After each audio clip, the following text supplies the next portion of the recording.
Сезоната на грејење започна, а зимите во Македонија се веќе неколку години синоним за загаден воздух.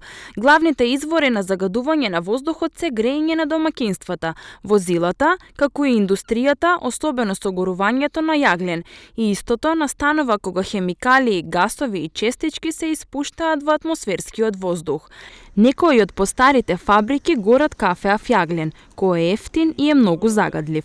Дел од граѓаните пак, освен дрва, нелегално палат и други материјали, како што се гумите, а и честото користење автомобил, особено оние со постари мотори, предонесуваат за алармантното намалување на квалитетот на воздухот. Граѓаните со едно исто мислење: воздухот во градот е загаден. Како што наближува зимата, секој ден се постепено се загадува. Од домаќинството што толку плюс загревањето што е погребно. И тоа премногу.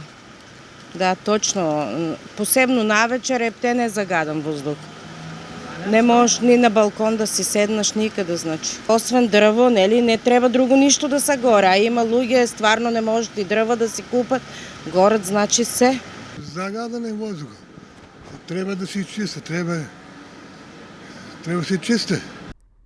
Солуција за справување со загадениот воздух должна е да спроведе и општината, па така некој од предлог мерките за изнаоѓање решение за оваа актуелна проблематика е двојното зголемување на зелените површини во градот.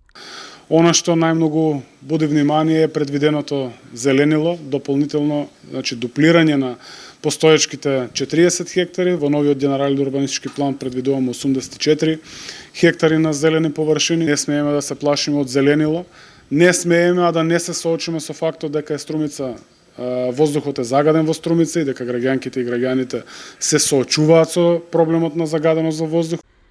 Нашиот град не е единствениот во државата кој се соочува со аерозагадувањето. Освен Струмица, загадувањето е системски проблем кој осцилира низ целата земја.